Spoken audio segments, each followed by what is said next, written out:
AI isn't some far-off fantasy anymore, especially not in the insurance industry. Right now, it's setting premiums and processing claims. And while that's an incredible leap forward, it also opens up a whole new can of worms when it comes to risk. So today, we're going to dig into how Taiwan's insurance industry can weave these new AI rules into the strong cybersecurity frameworks they already have and turn what looks like a major challenge into a huge competitive edge. And let's be really clear. This isn't a what-if scenario anymore. AI is live. It's out in the wild, making critical decisions that impact real people and their money. So this question right here, it's the big one. Are your rules and your safety nets actually keeping up with the tech you're deploying? Because as we're about to see, running advanced AI without the right governance is just asking for trouble. Okay, so here's a quick roadmap of where we're headed. We'll kick things off with the core challenge itself. Then we'll break down the solution into 4 key pieces: governance, risk, operations, and audit. And finally, we'll see why putting it all together gives you a seriously powerful integrated advantage.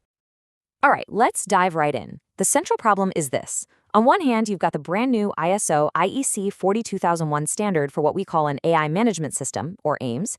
And on the other, you have the rock-solid CNS 27001 for information security that's already a part of your company's DNA.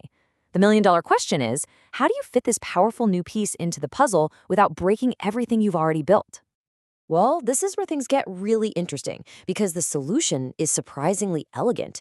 Think of your current security system, your ISMS, as a highly secure safe. The new AI system, AIMS, isn't some extra clunky box you have to manage on the side. No, it's an intelligent vault that you build right inside the one you already have. And here's the key. They are both built on the exact same foundation, something called the high-level structure. That common blueprint is the magic that makes it all fit together seamlessly. It's an upgrade, not a total rebuild. So let's tackle our first pillar, governance. This is where it all has to start. This is the blueprint for that intelligent vault, the strategic vision that has to come from the very top of the organization if you want to build AI that people can actually trust. You know, good AI governance really boils down to a few core principles. And for the insurance world, these 3 are absolutely non-negotiable. First, fairness. Your models can't produce discriminatory outcomes, period. It's a matter of trust and, frankly, the law.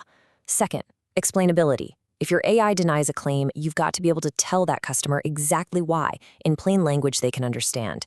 And finally, human oversight. For the really big, high-stakes decisions, a human being always has to have the final say. These are the foundations of your blueprint. Now for our second pillar, risk. Okay, so if governance is the blueprint for our intelligent vault, then risk management is the sophisticated alarm system you're installing to protect everything that's inside. Now these threats, you know them well.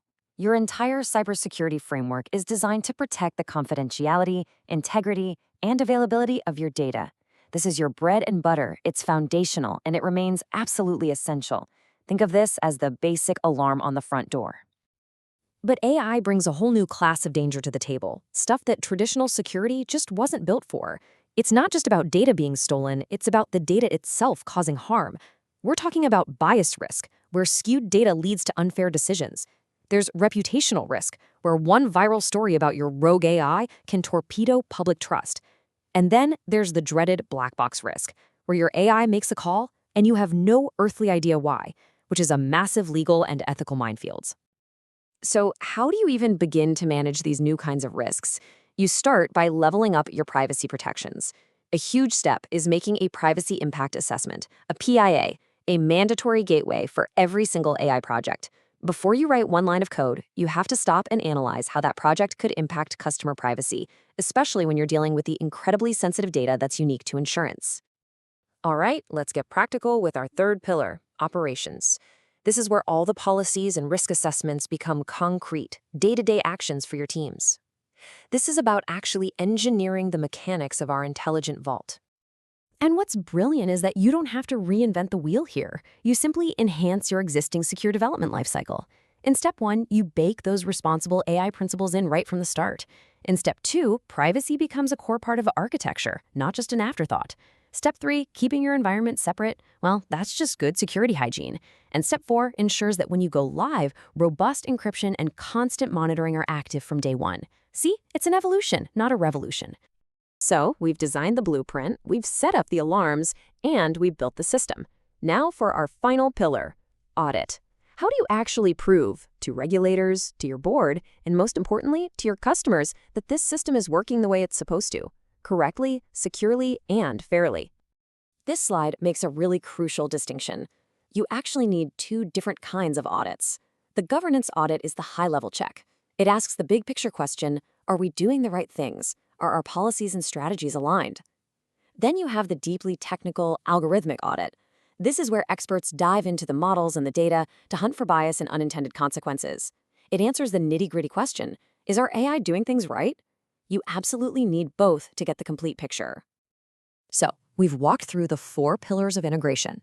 Let's pull it all together and talk about the ultimate payoff. Because this is about so much more than just ticking a compliance box. This is about achieving what we can call the integrated advantage. And this brings us right back to our central idea. By integrating AI governance directly into your security framework, you haven't just added another lock to the door. You've fundamentally upgraded that old safe into an intelligent vault. It's a single, unified system designed from the ground up to be secure against hackers, sure, but also to be resilient against the unique ethical and reputational risks that come hand in hand with AI. So I'll just leave you with this final question. In a world where customers and regulators are demanding more and more transparency and fairness, is building this kind of trustworthy AI system just another cost of doing business? Or is it the single greatest way to build trust, earn loyalty, and ultimately win in the market of tomorrow? I'll let you think about that one.